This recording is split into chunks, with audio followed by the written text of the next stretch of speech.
Aujourd'hui, c'est elle qui a volé. Ah, demain, c'est l'autre qui a volé. Oh. Ah, ils ont construit sur le terrain de l'État. Ils ont construit sur le terrain de l'État. Oh. Et ils se vantent qu'ils sont bénis. Oh. Aujourd'hui, c'est elle qui a volé. Ah, demain, c'est l'autre qui a volé. Oh. Ah, ils ont construit sur le terrain de l'État. Ils ont construit sur le terrain de l'État. Oh. Et ils se vantent qu'ils sont bénis. Oh. Et ils se vantent qu'ils sont bénis. Ils sont bénis. Oh. Ils se vantent qu'ils sont bénis. Ils se vantent qu'ils sont bénis. Allons, bénis. Les pauvres, il y a devant que oh, pauvre, il y a gâché le pays. Oh, pauvre, il y a ceci. Alors que si on vous met à la place de pauvre, vous allez couper les têtes des gens. Vous mettez pauvre, il y a devant que oh, pauvre, il y a gâché le pays. Oh, pauvre, il y a ceci. Alors que si on vous met à la place de pauvre, vous allez couper les têtes des gens. Si on vous met à la place de pauvre, vous allez couper les têtes des gens. Couper les têtes des gens. Couper les têtes des gens. Vous allez couper les têtes des gens. Pauvre, encore bien. Moi, je préfère pauvre que beaucoup de Camerounais. La vie de ma mère, je préfère pauvre que beaucoup de Camerounais. Parce qu'il y a des gens ici, que si on les met au pouvoir là, ils vont égorger les gens. Mes chers jeunes compatriotes, de ma position de chef de l'État, j'aperçois les signes d'un frémissement qui prouve que vous vous intéressez de plus en plus aux affaires publiques. Les réseaux sociaux vous offrent à cet égard un champ d'expression de prédilection. Il vous faut vous souvenir que vous n'êtes pas pour autant dispensé des obligations civiques et morales telles que le respect de l'autre et des institutions de votre pays. Soyez des internautes patriotes qui œuvrent au développement et au rayonnement du Cameroun, non des followers passifs ou des relais naïfs des pourfendeurs de la République. En 2019, comme vous le savez, notre pays accueillera la grande famille du football continental à l'occasion de la Coupe d'Afrique des Nations. Ce sera l'occasion, au-delà de l'aspect purement sportif, de faire profiter à nos hôtes de la chaleur de l'hospitalité camerounaise. Je n'ai nul doute que comme nos sportifs, nos populations sauront se montrer à la hauteur de l'événement et présenter le meilleur visage du Cameroun.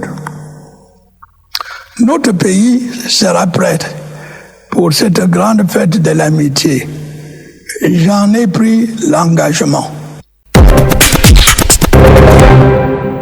Le second invité nous a rejoint, le docteur Georges Gilbert Banda, sur cette question de la haine dans les médias. Le CNC qui a réuni un ensemble des journalistes pour les éduquer à une communication d'association et avec un langage beaucoup plus pondéré, comme le dit Alex Gustave Azebazé. Est-ce que vous aussi vous découvrez comme certains la haine dans les médias? C'est bien comme c'est un ancien qui est là, parce que je veux le dire, moi aussi je veux tout le sanctionner, parce que c'est eux qui ont formé la plupart des certains aventuriers qui avaient mal à partir avec l'emploi. Mais lui il ne s'est jamais illustré par des dérives langagères. J'en viens. C'est mon frère, c'est pas ça. Il m'attaque, mais il sait qu'il ne veut pas lui répondre. Donc c'est un peu ça, je voulais le dire. Parce que vous voyez, aujourd'hui, les ressources constitutionnelles autour de la communication sont violemment prises par en otage par des maîtres chanteurs. Tout à fait. Et aujourd'hui, ce n'est plus le travail, ce n'est plus les assises. Vous savez, les États généraux ont été une histoire d'armoirie dans notre pays. L'assise des premiers États généraux, ça n'a rien pondu. La seconde fois, ça a été un discours de fin de session d'amitié. Pour se débrouiller, pour Bon, prendre un peu d'argent. donc c'est un peu ça. Et aujourd'hui, il y a un problème sérieux. C'est que qui fait quoi dans le métier? Et c'est ça la réalité. Et beaucoup sont aujourd'hui devenus des imposteurs, à la limite. Peter Soka est de la vieille école. Quand il a sonné l'alarme, c'est parce qu'il en sait un peu trop. Vous comprenez? Vous avez vu dans quel pays un tribunal peut condamner un président du conseil d'une institution de régulation? C'est pour affaiblir cette institution. Vous comprenez à peu près? Ça veut dire qu'il y a des instruments que les gens utilisent sans savoir. Nous n'avons pas une codification aujourd'hui journalistique en ce qui concerne la liberté et les peines privatives. Ça veut dire qu'il n'y a pas une codification judiciaire. Nous parlons de la liberté associative sous le règne de la loi de 90. Ça n'a rien à voir. Vous voyez ailleurs, on trouve des supports qui accompagnent les médias. Et le problème aujourd'hui, c'est quoi? Cette épée de Damoclès qui est sur la tête des Camerounais aujourd'hui. Il y a beaucoup de personnes qui bataillent, même l'actuel ministre de la Communication, je suis d'accord avec lui, qu'il puisse solliciter cela, et qu'il a même, à un moment, sollicité qu'il y ait ce qu'on appelle la titularisation des entités de communication, c'est-à-dire avec des licences, avec un cahier de charges. Oui, la corporative professionnelle. Vous comprenez? Oui. Vous avez vu comment ça se passait? Comment vous pouvez expliquer ça? Ça veut dire que quelqu'un peut se décider un matin d'aller, par exemple, dire que le ministre de la Justice, on vous a porté plainte pendant qu'il est en exercice et en fonction, je vous l'ai dit. On le condamne alors qu'il travaille sous le sceau de l'État. C'est une entité d'État, maintenant qui est entrée dans ce qu'on appelle la période, je vous l'ai dit, la période de transitivité entre le partenariat privé et le partenariat public. Parce que Peter Soka porte comment bénéficier des sceaux et des armoiries et de l'argent de l'État. Et ceux qui y sont, leur expertise qui est apportée est tout à fait normale. Nous voulons voir, est-ce que nous pouvons avoir un organe de régulation qui peut faire ce qu'on appelle la cohabitation avec les médias. Mais la curiosité, c'est que le CNC semble découvrir, dans un contexte peut-être électoral, la violence. Pourtant, ceux qui sont dans les réseaux sociaux, je ne vais rien vous apprendre. Vous en savez mieux que moi, la bataille qui existe entre deux sites, le Cameroun c'est le Cameroun, et un autre le Cameroun c'est le Cameroun vivant seulement. Non, je vous dis quelque chose. Oui. Vous dis, on ne parle pas des médias, on parle c'est des prédateurs communicationnels. D'abord, les pays ils sont en train de renforcer en matière de sécurité. Il faut sécuriser les citoyens dans toutes les nations. Il n'y a pas un média qu'on appelle les réseaux sociaux. Il n'y a pas ça. C'est une voie de communication qui s'est installée par la facilité communicationnelle avec la nouvelle implémentation Android, c'est tout. Et les gens se sont imposés et se sont donné un caractère éligible. Mais est-ce que c'est pas reconnu? Vous comprenez? Donc ça influence maintenant le média étatique. Ça influence maintenant le média étatique. Maintenant, il faut juste le régulariser et dire, voilà, vous avez ça à faire, vous n'avez. Mais à l'intérieur de cela, il faut de la formation aussi. Parce qu'il y a des gens qui prennent la lourde responsabilité de publier dans le monde entier des informations, c'est-à-dire qui n'ont rien à voir. Et beaucoup de médias au niveau du Cameroun ici, je ne voulais pas être très difficile. Quand vous avez des directeurs de publication qui ont quitté les partis politiques, et surtout du pouvoir, et qui sont arrivés, et qui avaient maille à partie, qui ont occupé des locaux publics qui n'ont pas payé de bail, ils vous donnent des leçons aux gens. Vous comprenez? Mais on a vu ça ici. Et ce sont ces médias qui ont pignon sur eux. Ils ont beaucoup d'argent, mon frère. Et aujourd'hui, ceux qui se connaissent et qui maîtrisent le métier sont bien à la touche parce qu'ils veulent faire le bon travail, parce qu'ils veulent accompagner le système de la liberté de communication. Et dès lors que quelqu'un a créé un média et qu'il était inféodé dans le spectre d'un homme d'affaires et qu'il se retrouve dans un local, il n'est pas en train de payer le bail. Et c'est un local qui appartient à l'État, qui est à côté du PMUC, qui était, je vous l'ai dit, là, les deux entités. Il est dans les dispositions d'alimenter une communication. Non, je dis. Non, c'est pas ce que je dis. Je veux simplement qu'il est frauduleux par rapport à son statut. Et même là où son journal est installé à l'époque, Donc, ça a un lien avec l'exercice de sa... Mais oui, c'est la mauvaise posture, parce que ceux qui viennent, les anciens vendeurs de journaux, c'est vrai, on veut, mais est-ce qu'ils sont entrés par la fenêtre ou par la porte? Les gens croient que c'est comme ça. Il y a des gens qui peuvent être ce qu'on appelle formés dans le tas et qui sont bien formés. Mais regardez, aujourd'hui, on a les médias de grand tribalisme. Qu'est-ce qu'on appelle Sainte-Trinité? Qu'est-ce qu'on appelle le média Betty? Qu'est-ce qu'on appelle les Singans? Ça, c'est des conneries. Et c'est ça qui anime l'ébullition aujourd'hui. Est-ce que vous savez que les histoires que nous avons aujourd'hui là, c'est à travers les médias que ça a été animé? Parce que les gens disent nous, pas les autres. On a combattu ça. Moi j'ai combattu, j'ai dit, c'est pas bon. C'est pas du tout bon. Et voilà où nous en sommes aujourd'hui. Est-ce que vous savez que, pendant qu'on dit que, par exemple, il y a 3 bateaux de pêche qui ont plein de cargaisons, vous avez la bonne information? Vous ne l'avez pas. Parce qu'il faut aller la chercher. C'est 3 bateaux de pêche avec des intérêts diplomatiques. Ils ont violé la paramaritime, mais ça n'a rien à voir avec la guerre qu'on veut nous dire installer avec le Nigeria. Ce sont nos frères et ils sont toujours en arrière-plan pour la sauvegarde sécurité transfrontalière. Quand quelqu'un va dans un média, il dit, je vous dis qu'il y a 3 cargaisons. Alors que ce n'est pas ça. On a arrêté des sécessionnistes. Est-ce que c'est vrai? Est-ce que c'est bon? Vous voyez là jusqu'où les gens vont. Voilà un exemple qui est clair. Nous sommes en train de nous battre aujourd'hui pour que la paix revienne et que les tissus qui se sont déchirés à la mosaïque reviennent. Les gens s'asseyent, animent des comportements. Nous, le Nigeria fait ceci. Au Nigeria, vous êtes allé chercher Atanakuna. Au Nigeria, vous êtes allé chercher les sécessionnistes, les Ayutabi. Aujourd'hui, c'est le même Nigeria parce que les gens, dans la profession de la paramaritime, sont entrés dans le territoire camerounais et les autorités sont en train de vérifier. Les 2 ministères qui sont compétents, il y a le ministère du Transport, il y a le ministère de la Défense. Ils sont en train de faire des enquêtes. On peut trouver ce qu'on appelle des supports, des armes. Ces armes, c'est pour lutter contre les pirates. Moi, je vous donne une information que les gens n'ont pas. Il y avait 4 Kalachnikov et un seul fusil de chasse. Et je vous parle avec des documents. J'ai ce document complété. Je connais de quoi je parle. Et cette société s'appelle la société de pêche Olokun. Voilà. J'ai des documents. Je ne parle pas avec la bouche. Vous voyez? Et ce n'est pas bien. Et le chef du chef d'État a été saisi de là où il est. On lui a dit, il y a 3 bateaux d'armes avec des sécessionnistes qui viennent du Nigeria. Sous cet angle, s'il vous plaît, c'est sérieux ce qu'on dit là. Sous cet angle aujourd'hui, oui, vous allez reprendre la parole. Si le ministère de la Défense n'était pas un ministère d'expertise tempéré, on en serait où?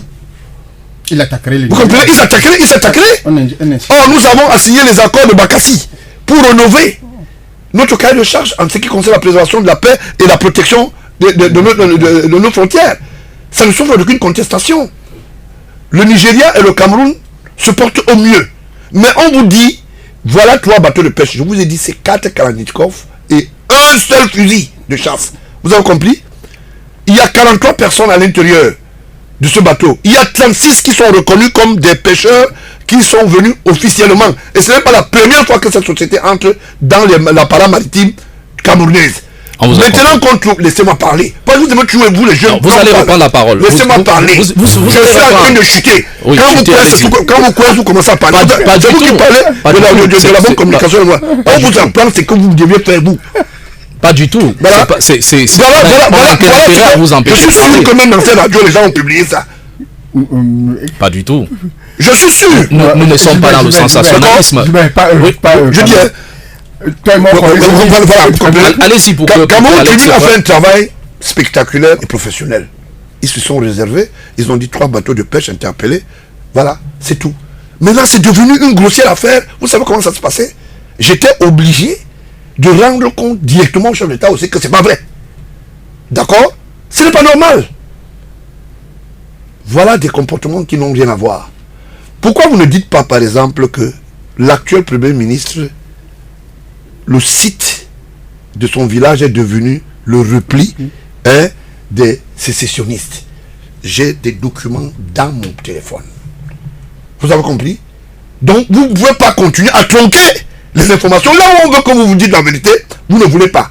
Il y a une voiture Mais vous êtes en Il y a train de une le voiture. faire. Vous avez l'occasion. Il y a une voiture, laissez-moi parler. Et vous êtes en train de le Non, faire. parce que je vous vois. Vous échangez. Bon, je vous vois comment vous êtes. Nous échangeons. Voilà, Permettez-moi de relancer. Non, vous ne pouvez pas. Non, il n'a pas dit qu'il ne voulait pas que je chute. Je suis en train de chuter. Puisque depuis vous n'avez pas. C'est mon frère, je suis en train de chuter. Je sais que vous êtes très... Quand on vous reprend sur le micro comme ça, vous trouvez que vous n'êtes pas mietté. Non, vous, juste que vous soyez des structures assez solides. Vous comprenez? Aujourd'hui, allez-y, chutez donc. Est-ce que vous savez que une voiture militaire est tombée à quelques mètres, dans un ravin, à quelques mètres du domicile du Premier ministre? Vous connaissez pourquoi est-ce que dans la concession du Premier ministre, c'est un peu sorte? Ça va nourrir qui? Là, vous ne parlez pas. Vous ne parlez pas. Demain, quand on va le foutre à la porte, non, c'est une histoire de tribalisme, on n'aime pas les gens, et ceci. Je vais vous démontrer tout à l'heure que j'ai des documents. Et nous, on rencontre.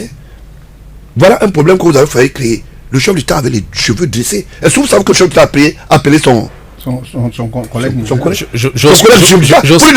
vous dites que c'est pas bonne nouvelle qui a été l'auteur de cette information. Pardon? Lorsque vous dites vous avez créé, j'ose croire. Moi, il parle des médias, non. Je pense que je dis, ça ne s'adresse pas à vous. Je ne me dresse pas à vous. Ne soyez pas ce support. C'est pour ça que vous êtes radio bonne nouvelle. N'entrez pas dans les mauvaises nouvelles. Bon, je m'arrête jusque là. D'accord, allez-y. Je crois que une chose que Gilbert a dit, et parce que le point de départ de cette discussion, c'est est-ce que les médias aujourd'hui font officiellement leur boulot de telle manière, au-delà de l'aspect spectaculaire, manipulateur et même violence. Voilà pourquoi les tox dans les médias. La violence, les gens qui utilisent la violence pour s'exprimer dans les médias, c'est des gens qui ne font pas le journalisme. Parce que quand vous faites le journalisme, vous avez tellement de choses à faire. Voilà. Des faits à enquêter, à apprécier. Voilà, justement. Vous n'avez pas le temps de faire. Vous n'avez pas le temps de faire des commentaires violents. Moi, je regarde certains trucs qu'on appelle des chaînes de télévision, des radios, où les gens viennent s'asseoir. Ils parlent seuls. Vous demandez que l'expertise des gars là. D'abord, vous ne savez pas comment on recoupe une information. Voilà, justement. Tout à l'heure, on faisait la discussion sur le retrait du fameux livre. Je peux vous dire que, bon, toute la semaine dernière, j'avais un deuil dans ma famille, donc je n'étais pas là. Mais quand je reviens hier, on me dit, le Premier ministre a retiré ce livre. Et je dis, vous avez appris ça où? Parce que moi, voilà. je suis comme cette affaire, il n'y a pas de décision gouvernementale sur cette affaire-là. On dit non, c'est telle chaîne de télévision qui en a parlé avec certitude, ils vous ont montré un document parce que les décisions dans un État sont écrites. Elles sont écrites. Si il y a une instruction du Premier ministre, elle est transmise à la commission du livre par le secrétaire général des services du Premier ministre. S'il n'y a rien de tel, ou au ministre au ministre concerné, ministre de l'éducation de base, au ministre des enseignements secondaires, par une note qui s'appelle instruction du Premier ministre transmise par son secrétaire, le secrétaire général des services du Premier ministre. Est-ce que vous avez un tel document? Est-ce que vous avez vu? Est-ce que quelqu'un a même cité un tel document dans un article? On dit non, ils ont dit que. Je dis que chacun peut dire que.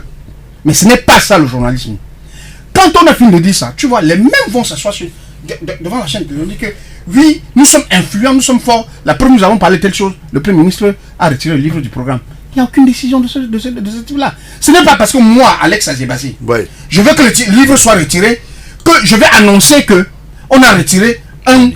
Retirer, c'est une décision, c'est un acte. Ce n'est pas une croyance, ce n'est pas une volonté. Moi, je peux vouloir une chose, mais il y a une seule autorité qui a capacité pour le faire. C'est le gouvernement. C'est le gouvernement. Moi, je n'aime pas ce programme. Je vous l'ai expliqué tout à l'heure. Mais comme je suis un républicain, tant qu'il est en vigueur, je peux le critiquer, mais je ne viendrai pas dire aux gens qu'on l'a retiré du programme pour perturber l'opinion, il y a des. Quand on a fini de faire ça, c'est du mauvais journalisme. C'est du très mauvais journalisme.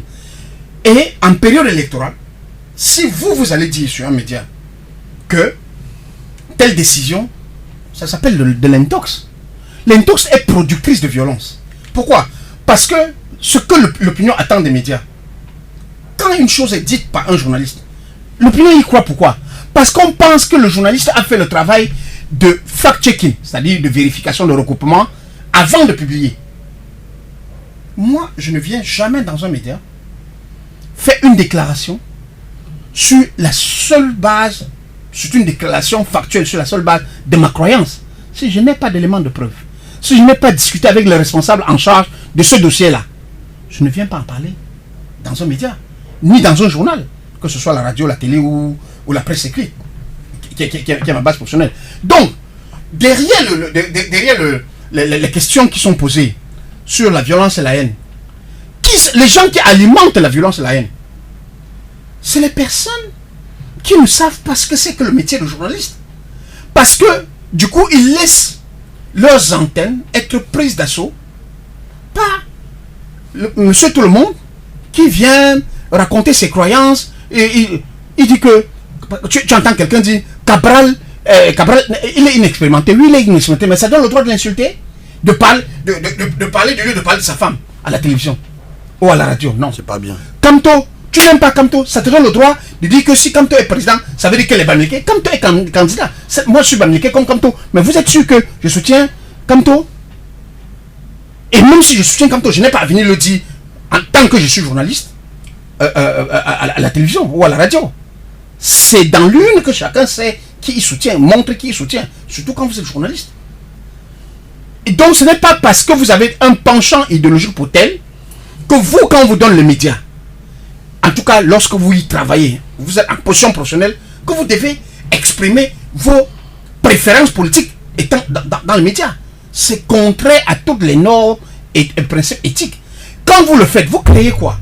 Vous créez les conditions du développement de la violence, parce que dès que l'autre a l'impression que vous parlez en soutien à votre candidat, lui aussi il va venir chercher à parler, et vous ne serez plus en position d'arbitre, parce que le journaliste est dans la conflictualité politique, un médiateur. Il permet aux gens, il permet aux différents camps politiques de dialoguer. La compétition électorale, c'est un moment de dialogue. Les opposants disent au gouvernement, nous, si on est à votre place, on va faire ceci comme ci ou comme cela. Mais le gouvernement peut reprendre un ensemble de choses que les opposants disent et mettre en œuvre.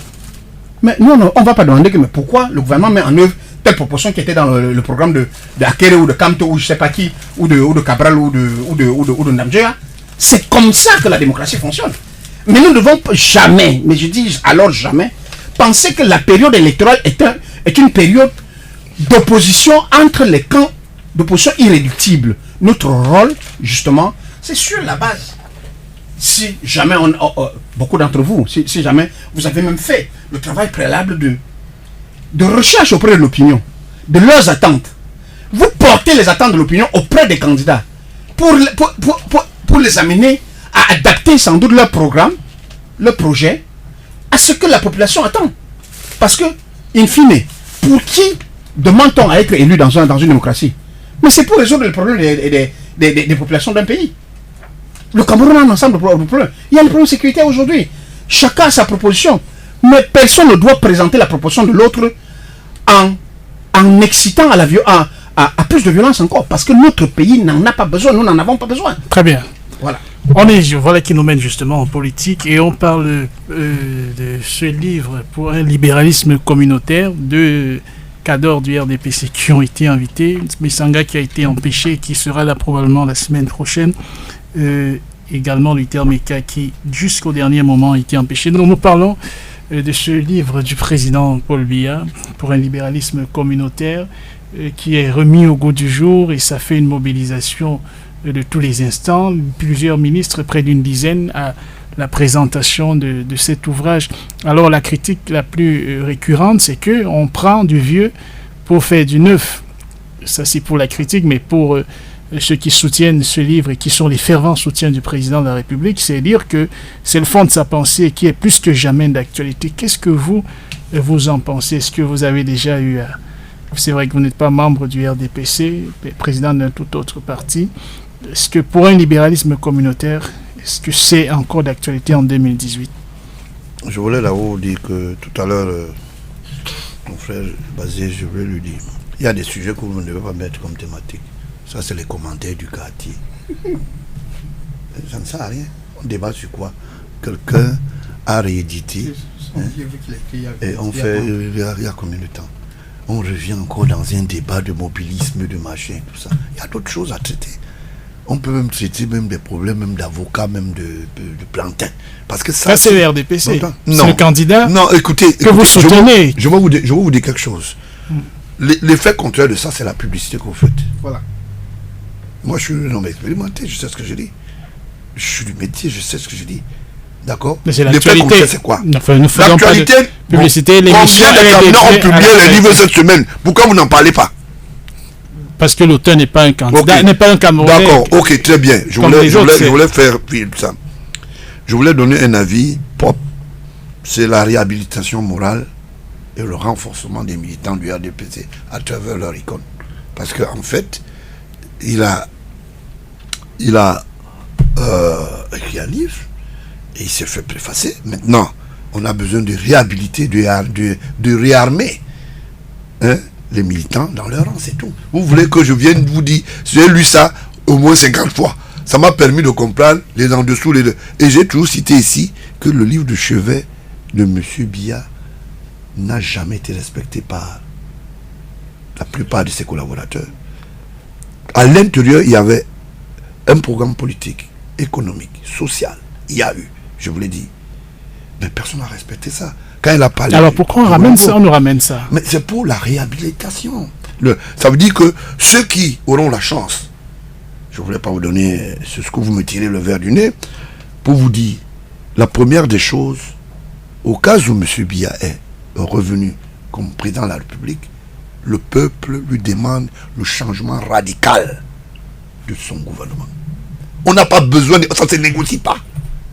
Ça dit ceux qui ont posé des actes. Est-ce qu'il entend le peuple? Non, mais je vous dis que c'est comme ça que ça doit se passer.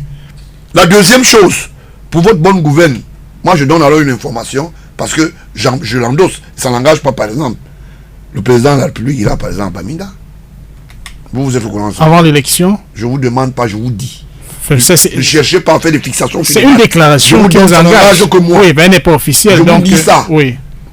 On attend que ça se réalise. Je vous dis. Oui, on attend la réalisation. Parce que quand je dis souvent, je ne gagne pas de l'argent. On attend la réalisation de votre prédiction. Il ira à Bamenda. Bamenda, c'est au Cameroun. Pourquoi je voulais le dire? Oui. C'est à Bamenda où le renouveau a fait ce qu'on appelle le départ motif du parti du président national du LDPC, M. Biya. Vous comprenez? Il y a eu des conclaves politiques à Bamenda. C'est pour ça que je cite Bamenda. C'est référentiel par rapport à l'histoire politique de RDPC. Oui, Paul Biya ira à Bamenda. Ça n'est pas un événement pour justement, le président de nation un coin du pays. Voilà, c'est un événement. Non, on comprend votre position. Non, du tout, nous n'avons pas de position. Vous avez une position, elle n'est pas nocive. J'espère que Amatou n'est pas passé par ici, Mouna, parce que votre tour est revenu. Vous êtes sorti, vous êtes revenu, on ne sait pas pourquoi. Donc justement, nous ne pouvons pas accepter que vous puissiez nous prendre en otage pour dire ce que vous pensez est bon. Dès que vous dites non, ce n'est pas ça. Je vous dis que Bamenda est le ressort politique où on a lancé le parti du RDPC. Et sachez qu'il va repartir. C'est un élément symbolique, c'est un élément historique. Vous comprenez? Entre autres, c'est pas seulement Bamenda là où il est là. Maintenant, je vous cache l'autre information, je vous dis plus. Vous comprenez? Donc, quand je dis des choses, je les assume. Nous en avons. Fait pour les auditeurs, pas pour nous. Non, je suis désolé, quand je le dis, je dis ce qui est possible. Toi, tu les formes de débat. Voilà, donc c'est ça. On le vérifier après, ça devient un débat. Donc, je voulais simplement dire ceci. Il faut qu'on fasse un peu attention. L'actualité ne nous permet pas aujourd'hui. Le premier tissu que nous avons, c'est la réconciliation nationale. Il y a eu des déchirures et il faut le reconnaître. Oui, et le climat de violence qui règne, que l'on dénonce, sous fond de tribalisme, pendant cette période électorale, comment on fait pour endiguer ça? Mais c'est très simple. Puisque vous êtes trop vicieux et vous aimez le vice, moi aussi vous allez trouver en face de quelqu'un, vous allez trouver quelqu'un en face de vous qui est aussi vicieux. Bien, vous avez dit que quoi? Vous avez dit que les foyers, vous ne les déterminez pas d'hostilité, là où il y a des foyers d'hostilité. On a dit qu'il y a beaucoup de violence dans les médias, par exemple. Dans les violences. Les insultes, les insultes. Qui incitent à quoi? À la révolte, non? À une guerre tribale. À une guerre tribale, n'est-ce pas? Ok. la guerre tribale est simple. Elle commence dans le village Bokevu, Ngemsimba. Je vous avais l'occasion de voir, vous n'avez pas cette information. Parce que je vous dis ça sur les antennes, c'est mieux. Il n'allait pas dire parce que vous ne pouvez pas prouver. Bokevu, Ngemsimba, c'est l'arrondissement du Premier ministre. Ça veut dire que c'est là son village. Et il y a eu une embuscade. Et dans cette embuscade, au lieu dit village Ibal Bokevu, je voulais que je vous donne le bilan. Moi, je peux vous donner le bilan, mais vous ne pouvez pas vous donner ça. Parce que vous voulez toujours savoir, mais vous n'allez pas sur le terrain comme nous. Il y a eu 3 gendarmes qui ont reçu le plomb sur la tête parce que les sécessionnistes sont autour du village du Premier ministre. On se pose, on s'interroge. Quelle est cette histoire où le Premier ministre, c'est comme si Paul Biya avait des terroristes ou bien les sécessionnistes autour de Vomeka. Est-ce que vous imaginez un Premier ministre avec tous les éléments de réponse et tout ce qu'on lui donne comme sécurité n'arrive pas, mais ce sont les bœufs qui disparaissent dans son pâturage parce que simplement il faut nourrir, je ne sais pas si ce sont les hirondelles qu'on va nourrir, mais ça produit ceci. Je ne veux pas, ça produit ceci simplement. Un camion transportant les militaires, c'est parti, c'est-à-dire du point fossile de chez le PM, on appelle ce lieu Elak Oku, a perdu le contrôle et s'est retrouvé à l'intérieur d'un ravin. Dans la même nuit, 2 ambazoniens ont été neutralisés. En dehors de cela, ils sont venus brûler le camion dans le ravin. Et on parle d'une histoire de moins de 3 km. Je m'interroge dans le chef. Et pourquoi la maison alors du Premier ministre, on n'a jamais brûlé même les herbes même qui sont par terre. Mais on brûle les écoles, on brûle les dispensaires, on brûle un certain nombre de choses. Parce que simplement, les gens sont intéressés. Quand j'ai dit ici qu'il y a des généraux qui sont des sécessionnistes, on m'a dit non, M. Bangola, vous parlez beaucoup. Est-ce que vous savez que, après cela, il s'est posé un problème, on a eu 5 militaires blessés. Vous comprenez? Je vous fais un rapport in extenso et les autorités qui en ont l'expertise savent que ce monsieur qui parle, c'est de quoi il parle. Vous comprenez? On ne peut plus continuer comme ça à parler sans preuve. Et si vous savez que l'adjoint du sous-préfet a été vandalisé, parce que c'est un gars bêtis. Moi aussi je fais le tribalisme maintenant. Est-ce que ça m'aide alors? Ça ne m'aide pas. Je ne suis pas dedans. Je voulais faire rire les auditeurs. Vous comprenez? Non seulement ça a été vandalisé, ses effets incendiés par les sécessionnistes. On n'a jamais touché à la barrière du Premier ministre. Dans son propre village. Qui est le site et le foyer des sécessionnistes. Vous pensez que je veux cacher ça? Est-ce que vous pensez que ça m'arrange de vous montrer, par exemple, un portrait, vous savez, c'est des enfants des gens qui meurent. Comme ça. Quand vous n'avez pas l'information, allez vers l'information, petit. Vous commencez à nous déranger. Voilà des preuves. Et ça se passe dans le village du Premier ministre. Qu'est-ce que vous sous-entendez en disant ça vous dit quoi? Ne faisons pas la communication il y a de la violence qui incite à la révolte, qui incite à la manipulation. Parce que les gens ne veulent pas dire la vérité et ils estiment que cacher cette information, que le Premier ministre, son local est réservé pour les terroristes et que les bœufs disparaissent. J'ai dit que peut-être les hirondelles ou bien les oiseaux mangent ces bœufs. Peut-être ça se nourrit, peut-être il y a des carnivores. Ça fait beaucoup. Alors, ça comment fait beaucoup s'explique entendu. Le sous-préfet de la localité, le sous-préfet de la localité du Premier ministre actuel aux affaires, sa maison, ses efforts étaient incendiés. Mais le Premier ministre, lui, n'est victime de rien. Alors, donc, ça veut dire qu'on sait comment ça se passe. Vous faites la conclusion vous-même. Non, c'est vous qui parlez. Les gens ont les oreilles pour comprendre. Les gens ont les oreilles pour comprendre. Conclusion, je peux même pas. Conclusion, ça veut dire qu'il faut que le Premier ministre explique. Parce que comment ça peut se passer chez lui et que ça continue à résister chez lui. Voilà. Le Premier ministre devrait s'expliquer. Oui, ça vous suggère une réaction. Oui, je pense que dans ce que Gilbert dit, on n'a pas besoin d'être un type particulièrement intelligent pour quand même... moi, je suis un analyste, journaliste et analyste politique. Je constate que ça fait quand même 11 ans que le Premier ministre actuel est au pouvoir, est en poste. Vous savez que la moyenne d'âge, la moyenne de survie, de durée à ce poste-là, avant lui, c'était 6 ans maximum. Donc, de toutes les façons, si on respectait les choses, les normes se passaient, il serait parti de la tête du gouvernement depuis au moins 3-4 ans pour avoir battu le record de Peter Mafani Musunge. Parce que avant lui, c'est Musunge qui avait mis le plus longtemps. Mais il est quand même curieux que l'aggravation de la situation sécuritaire. Moi, je préfère parler de situation sécuritaire que de parler de terrorisme comme c'est le président qui a parlé. Voilà. On a mis dans la bouche du président que c'était le terrorisme. Alors que les Camerounais font un certain nombre de choses. Bon, on a fait ça pour empêcher, pour empêcher le président de lire froidement cette affaire et de la régler politiquement au plus vite. Résultat, 2 ans après, on en est là. On est en train d'aller à une élection présidentielle. On a même renvoyé les élections législatives qui auraient montré le vrai poids politique de tous ces gens-là qui disent qu'ils représentent le nord-ouest, ils représentent le sud-ouest, ils représentent l'ouest, ils représentent le centre dans le giron de Bia. Pour dire quoi? Pour dire que contrairement à ce que les gens racontent, et parfois, quand nous faisons ces analyses, on dit que non, vous couvrez les sécuritistes, vous couvrez les terroristes. Je dis, notre devoir, c'est de faire des analyses froides. À défaut d'être en mesure, comme Gilbert, d'avoir les informations de première main, peut-être des sources sécuritaires ou des sources, en tout cas il y a ces sources. C'est de dire, de construire ou de découvrir des logiques, des permanences sur un certain nombre de faits. À qui profite l'instabilité ou la situation dans le Nord-Ouest? Exactement comme aujourd'hui, l'un des thèmes de campagne des gars du RDPC, se le dit, il faut que Biya reste, le président Biya reste, parce que c'est lui qui, avec son expérience, peut régler la situation que le Cameroun vit aujourd'hui. Exactement, des gens dans le Nord-Ouest, ils sont fondés à dire, c'est nous qui sommes les élites de cette région et qui sont au gouvernement. Nous devons rester, si nous partons, les personnes qui vont arriver à notre place n'auront pas le temps, n'auront pas l'expérience nécessaire pour gérer.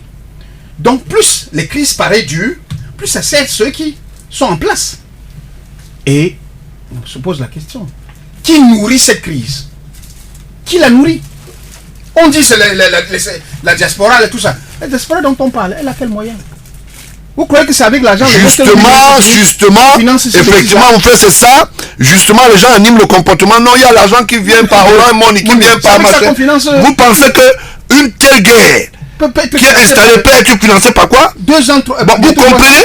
Et ça veut dire que le Premier ministre affiche son état d'esprit.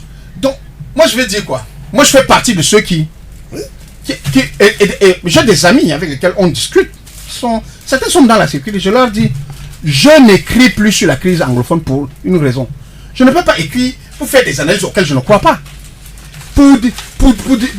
Je n'accompagne pas le narratif officiel qui veut que, tout à l'heure, il a dit une chose relativement à la présentation qui est donnée d'un fait, qui est un fait banal. Des bateaux de pêche, dont on monte dans les anglophone, des bateaux de guerre, des Nigérians qui seraient bien venus soutenir des sécessionnistes. Mais qui s'arrange de cette présentation? Une telle présentation arrange les gens qui veulent faire croire au président que le Nigeria, dont depuis, qui est le principal allié du Cameroun, et moi je l'ai écrit, quand j'étais directeur de publication du message, j'ai dit, mais comment les gens peuvent imaginer, quand je suivais dans certaines télévisions, que le Nigeria est complice des sécessionnistes ou bien ou des gens qui veulent déstabiliser le Cameroun? Je leur ai dit, mais vous n'avez rien compris. Le Niger, l'État nigérian, quel que soit le gouvernement qui viendrait, et quel que soit le gouvernement qui aurait en place au Cameroun, c'est 2 alliés éternels, parce qu'ils ont pratiquement les mêmes problèmes, les mêmes problèmes sociologiques. La diversité qu'il y a au Cameroun, c'est la même diversité qu'il y a au Nigeria. Les risques, les risques de mon frère, je ne t'arrête pas. Avec Serge Ngando, Tonnet, on est allé se balader dans ce qu'on appelle le tremplin maritime. Dans son temps, il y a eu ce qu'on appelle des reportages. L'histoire de Bakassi nous révèle cela. Vous comprenez? Non seulement l'histoire de Bakassi, est-ce que vous savez que nous avons ce qu'on appelle la congénitale? Ça veut dire que nous savons ce qu'on appelle le lien de fraternité. Vous comprenez? Comment vous pouvez expliquer que 3 bateaux de pied deviennent 3 bateaux qui portent les armes? Et les gens entretiennent cela. Vous avez vu le mutisme et l'expérimentation, non, plutôt l'expérience du ministère de la Défense qui s'en occupe. Ils sont restés calmes, on exploite l'information, mais ce n'est pas ce qui a été dit. Qu'est-ce qu'on voulait faire? Que le chef d'État étant à l'extérieur, qu'il appelle, il dit ok, la guerre a commencé, allez, lancez l'assaut. Est-ce que c'est comme ça qu'on fait? Et c'est des médias sérieux. Et qui, donc, les gens viennent utiliser. En fait, même, c'est les gens qui viennent avec des indications. Or, il y a un problème sérieux. Là où il y a les sécessionnistes, des gens animent et financent les sécessionnistes qui pouvaient savoir si je ne venais pas dire ici. D'ici. C'est un scoop que je vous donne. Est-ce que il y a les bœufs de monsieur le Premier ministre qui disparaissent de son pâturage? Madame, je vous ai montré les documents. Il souffre souvent d'écouter. Merci, mais nous sommes pris par le temps. Nous sommes pris par le temps. Je vous ai toujours pris par le temps quand je prends la parole. En une minute, vous avez on vous aide à arrêter. Bonjour. Et en vous posant une question. Non, vous ne pouvez pas changer de partir une question. Je n'ai pas. Si, on peut partir. Je dis alors que tous les Camerounais doivent savoir que le Premier ministre actuel doit nous dire comment ça se passe que les bœufs disparaissent de son pâturage et que les sécessionnistes autour de cela, de sa maison, soient là depuis Matousalem. Moi, qu'on l'interroge seulement et qu'ils nous disent. Peut-être qu'on les commercialise. Espérons qu'ils vous entendent. Alors, avec Gustave Azébazi, nous savons que les questions des droits de l'homme vous intéressent beaucoup et en 30 secondes, vraiment, vous allez nous dire un mot là-dessus. Donald Trump, cette semaine, a estimé que la Cour pénale internationale n'a pas de raison d'exister, que si jamais elle s'avisait de poursuivre un seul Américain, il contribuerait à sa dissolution pure et simple. Est-ce qu'il s'agit d'une de ces multiples dérives ou c'est le fond de sa pensée? En 30 secondes. Non, je pense que ça émeut les gens parce que c'est dit ouvertement. Les États-Unis ne sont pas ratificataires du traité de Rome. Les États-Unis ont signé le traité pendant la négociation, mais ils ne l'ont jamais ratifié. Donc le traité de Rome qui institue la Cour pénale internationale ne s'applique pas aux Américains. Oui, mais maintenant le patron de la maison, maintenant il se trouve que la procureure, sans doute poussée par on est pris par le temps, certain nombre de discours populistes qui se tiennent sur notre continent, parce qu'elle est africaine, s'est permise d'annoncer verbalement que elle poursuivrait des auteurs présumés de crimes de guerre de nationalité américaine. Bon, pour moi, il était normal que le gouvernement, que l'État américain, qui n'a pas ratifié, réagisse en leur disant: si vous voulez que votre cour là continue à faire son travail, sachez que ça ne concerne pas les Américains. Il rappelle simplement le principe du droit international. Les Américains ont exprimé dans le cadre de la convention du traité de Rome des réserves, des clauses de réserve en disant: nous avons un système judiciaire qui est capable de juger nos criminels. Nous ne laisserons personne d'autre, quelle que soit la compétence de la juridiction qui n'est pas américaine, juger nos ressortissants. Ça a été acté. Pourquoi aujourd'hui on fait l'impression on donne l'impression d'être surpris? Moi je ne suis pas surpris en tout cas pour ce qui me concerne. Allez, un mot là-dessus. C'est vrai que vous êtes exprimé là-dessus. Bon, on termine alors par le sport. Non, vous ne pouvez pas me dire ça. Oui. Je voulais simplement dire que votre CPI, je vous ai dit toujours, c'est de la menotte. C'est une histoire jetée dans une poubelle. Il y a des gens qui ont mal à partir avec leur retraite, on les récupère là-bas comme magistrat et ils vont se ressourcer là-bas financièrement et matériellement. Donc, Trump n'est venu que solidifier ce que j'ai toujours pensé. On ne peut pas juger des personnes en fonction du casting. Parce que la justice n'est pas un casting. Quand vous tombez sous le coup de la loi, vous devez payer le prix. Donc c'est simplement ça. Alors un mot, les Lions indomptables, un partout face aux Comores. Est-ce que c'est indicateur de quoi que ce soit l'état de santé du... Contrairement à ceux qui parlent comme ça, moi je considère que c'était la première sortie d'un nouveau staff. C'est pas une sortie manquée. Je ne sais pas pourquoi on doit dire que c'est une sortie manquée. Ils n'ont pas perdu. Ils ont fait nul à l'extérieur. Et si cette équipe-là, la sélection nationale comorienne, fait partie de la compétition, on considère que c'est une équipe comme une autre. D'ailleurs, peut-être que vous n'avez pas suivi le président de la fédération comorienne avant ce match-là. Il a dit, rappelez-vous que les petites équipes donnent souvent le meilleur d'eux-mêmes quand ils ont affaire à des grandes équipes présumées. Et que ils pensent que attendons la fin du match pour dire si le Cameroun a déjà battu les Comores. Très bien. Ils ont fait nul. Moi, ce qui m'a plu, à tout le moins, c'est que le Cameroun ait réussi à remonter le score, parce qu'on a quand même encaissé très tôt. Et j'espère que l'entraîneur qui est la nouvelle team, technique au moins, qui est en place, va travailler, parce qu'ils ont un objectif sur au moins un an. La CAN, qu'elle ait lieu au Cameroun ou non, bon, le Cameroun l'a demandé, qu'elle ait lieu au Cameroun ou non, le Cameroun est champion d'Afrique, le Cameroun va aller défendre son titre. Très bien. Un mot là-dessus. Sur le match nul des Lions Indomptables. Est-ce que notre football est en pleine reconstruction? Nos Lions Indomptables pourront nous assurer d'autres victoires très prochainement? Oui, un lion peut en créer un autre. Moi, je suis encore sur Afilan Bank, qui est un lion de la foncière. Ça veut dire qu'il y a des vols et qui sont... un lion peut en créer un autre. C'est pour ça que j'ai dit que Afilan Bank est en train de spolier les gens de Bodjongo à Béti. Et c'est pas bon. Merci à vous, chers auditeurs, d'avoir fait le parcours avec nous 14 heures. Merci pour ces 90 minutes de direct. On se retrouve samedi prochain lorsqu'il sera midi et 30 minutes. Merci Gustave Azébazé d'être passé. Merci à vous, cher Georges Gilbert Banla, d'être passé.